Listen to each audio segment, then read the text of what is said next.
Olá, hoje vamos falar de uma ideia tão forte, tão poderosa, que virou de cabeça para baixo a nossa forma de ver o universo. É uma história incrível, uma autêntica revolução que começou com uma pessoa, um homem, a olhar para o céu. Pois, parece um bocado estranho hoje em dia, não é verdade? Mas a sério, durante séculos e séculos, a ideia era mesmo essa. A humanidade, o nosso planeta, era o centro de tudo. Era uma visão, vá lá, confortável, mas estava prestes a sofrer uma reviravolta completa. Então, vamos a isso. Para percebermos bem o tamanho desta revolução, temos primeiro que recuar e perceber qual era a ideia que toda a gente aceitava. Como é que se pensava que o cosmos funcionava? Chamava-se o sistema geocêntrico.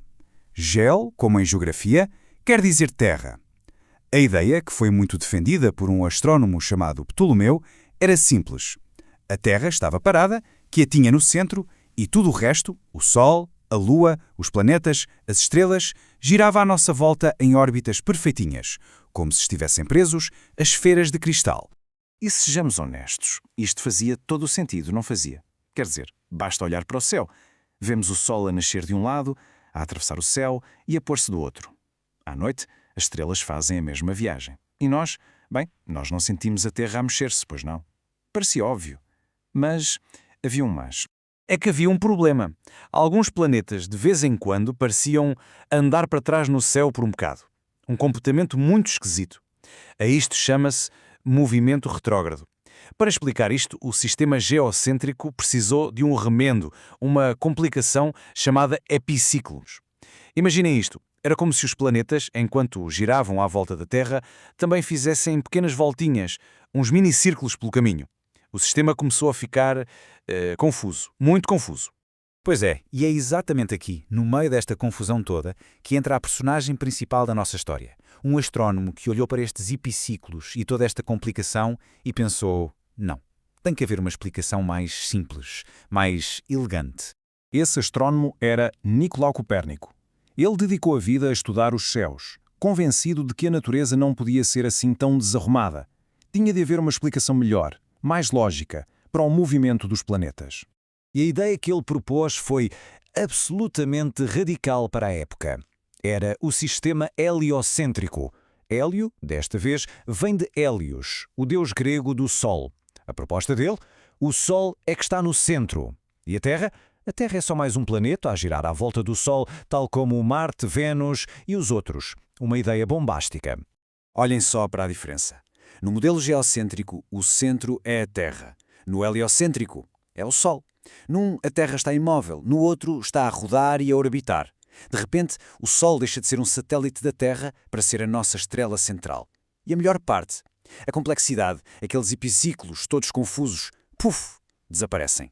Já não são precisos. Ok, então o modelo era mais simples. Mas será que funcionava?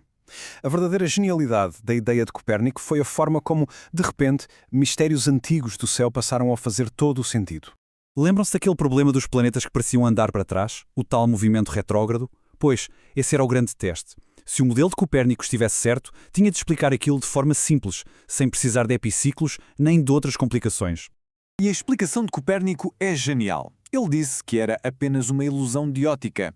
É exatamente como quando vamos de carro numa autoestrada e ultrapassamos um carro mais lento. Por um instante, olhando pela nossa janela, parece que o outro carro está a andar para trás, não é? Acontece o mesmo no espaço. A Terra, que está numa órbita mais próxima do Sol, move-se mais depressa e quando ultrapassa um planeta mais lento e distante como Marte, parece que Marte anda para trás por um bocadinho. Era só uma questão de perspectiva. E o nascer e o pôr do sol. Outro mistério resolvido. Em vez de imaginarmos o universo inteiro, com todas as suas estrelas e galáxias, a girar à nossa volta uma vez por dia, o que seria uma velocidade alucinante, Copérnico propôs algo muito mais simples. É a Terra que gira sobre si mesma. O céu parece mover-se, mas na verdade somos nós que estamos a rodar. E essa rotação não é lenta. Na linha do Equador, o nosso planeta está a girar a cerca de 1670 km por hora.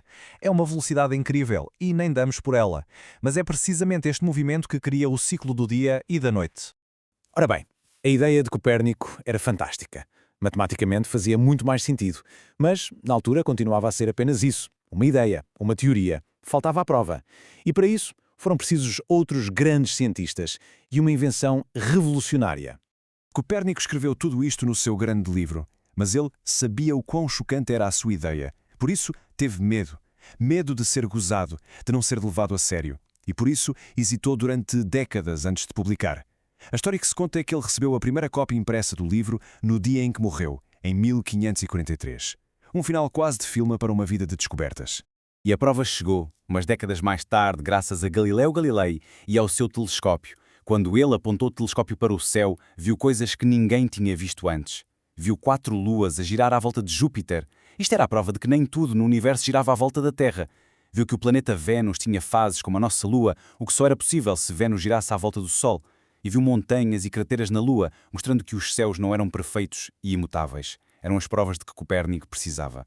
Mas ainda faltava um pequeno ajuste. Copérnico, tal como os antigos, ainda achava que os planetas se moviam em círculos perfeitos. Foi outro astrónomo, Johannes Kepler, que descobriu que não era bem assim. As órbitas não são círculos, são ligeiramente ovais, são elipses.